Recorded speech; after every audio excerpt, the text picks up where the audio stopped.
Over the last few years, it's been part of my role to be an impassioned advocate.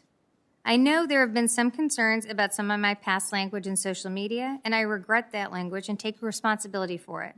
I understand that the role of OMB director calls for bipartisan action as well as nonpartisan adherence to facts and evidence.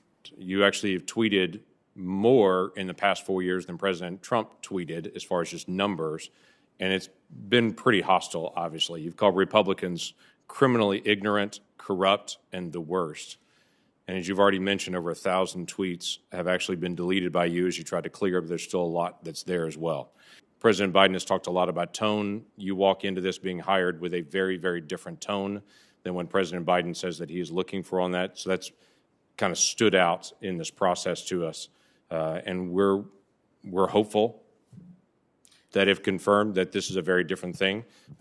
Something that this committee has asked pretty frequently of nominees is, will you commit to working across the aisle? And that's one we have to ask you a little more blunt than others, because it's been pretty clear that hasn't been your position in the past.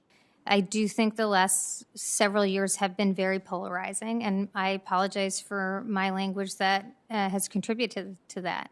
I would also say that in previous times, I've worked across the aisle on issues like support of the transatlantic relationship, immigration, support for small businesses, worked even in the last few years with institutions like AEI and Cato on these important issues. And so I know it's on me to demonstrate to this committee and to Republican members and Democratic members I can work with anyone.